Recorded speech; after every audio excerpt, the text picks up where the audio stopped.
है, क्या संदेश लेके आगे? सबसे पहले आजमगढ़ की क्रांतिकारी समाजवादी सरजमी को नमन करता हूँ। यहाँ की माटी को अपने माथे पर चंदन के रूप में लगाकर इस क्षेत्र के लोगों को जो लगातार श्रद्धेय नेताजी के मान सम्मान स्वाभिमान समाजवादी विचारधारा पार्टी की सोच को जो ताकत दी है आजमगढ़ के लोगों ने, ऐसी शानदार सरजमी की सेवा का मुझे अवसर दिया राष्ट्रीय अध्यक्ष जी ने। यहाँ के क्षेत्र के हमारे पार्टी के पदाधिकारियों ने, नेताओं ने, मैं सभी को अपनी ओर से आभार व्यक्त करता हूँ, धन्यवाद देता हूँ और ये यकीन और भरोसा दिलाता हूँ कि जिस उम्मीद और विश्वास के साथ राष्ट्रीय अध्यक्ष जी ने ये फैसला लिया,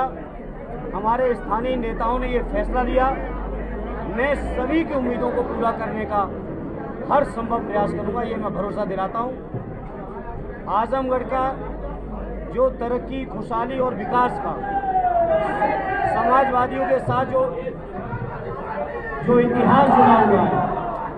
श्रद्धेय नेताजी ने आजमगढ़ को न केवल विकास और तरक्की के रास्ते पर ले जाने की शुरुआत की थी, बल्कि मैं आज फख्र के साथ इस बात को कह सकता हूं, आजमगढ़ की विकास की एक एक ईंट पर या तो श्रद्धेय नेताजी का या माननीय अखिलेश यादव जी का नाम लिखा हुआ है।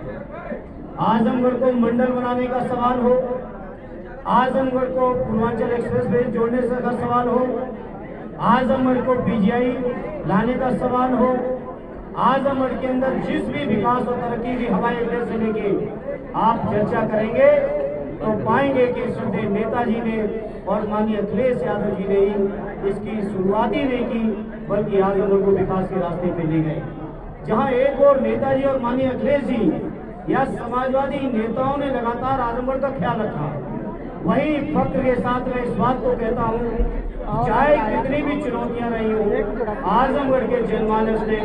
कभी समाजवादियों को कमजोर नहीं होने दिया। मुझे याद है बचपन से जब मैं श्रद्धेय नेताजी के सानिध्य में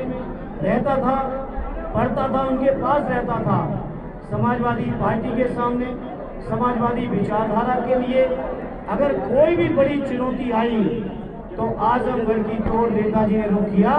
और जब नेताजी ने आजमगढ़ की ओर रुख किया तो केवल रुख ही नहीं किया, बल्कि आजमगढ़ के लोगों ने समाजवादी विचारधारा को एक नई ऊंचाई देने का हर संभव काम किया है। और मैं समझता हूं मेरे जैसे या किसी भी समाजवादी कार्यकर्ता के लिए आजमगढ़ जैसी शानदार सरजमी की सेवा का, आजमगढ़ के लोगों के बीच रहने का अगर कोई मौका मिलता है तो मैं समझता हूँ उस कार्यकर्ता का सौभाग्य है, ये फख्र का विषय है हमारे लिए। इसलिए आज इस मौके पर जहाँ स्वर्गीय रामबच्चन जी, स्वर्गीय चंजी जी, स्वर्गीय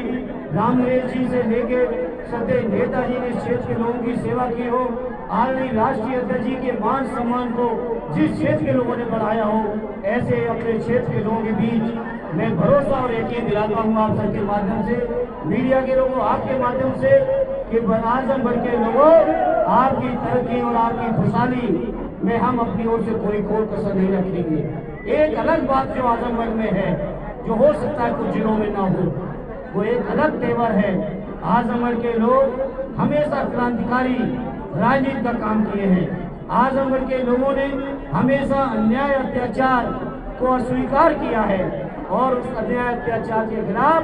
अगर जंग की कहीं शुरुआत होती है तो ये आजमगढ़ की ही सरजमी है, जहाँ पूर्वांचल के प्रवेश द्वार के तौर पे आजमगढ़ को माना जाता है। उसी आजमगढ़ के लोगों के बीच आज मुझे फख्र है कि पार्टी ने मुझ पर एक बार फिर यकीन भरोसा करके भेजा है, और मैं पार्टी को और आजमगढ़ के जनमानस को अपनी ओर से आश्वस्त करता हूं कि उनकी हर उम्मीद को पूरा करने का अपनी ओर से हर संभव प्रयास करूंगा। बीजेपी सांसद निरहुआ लगातार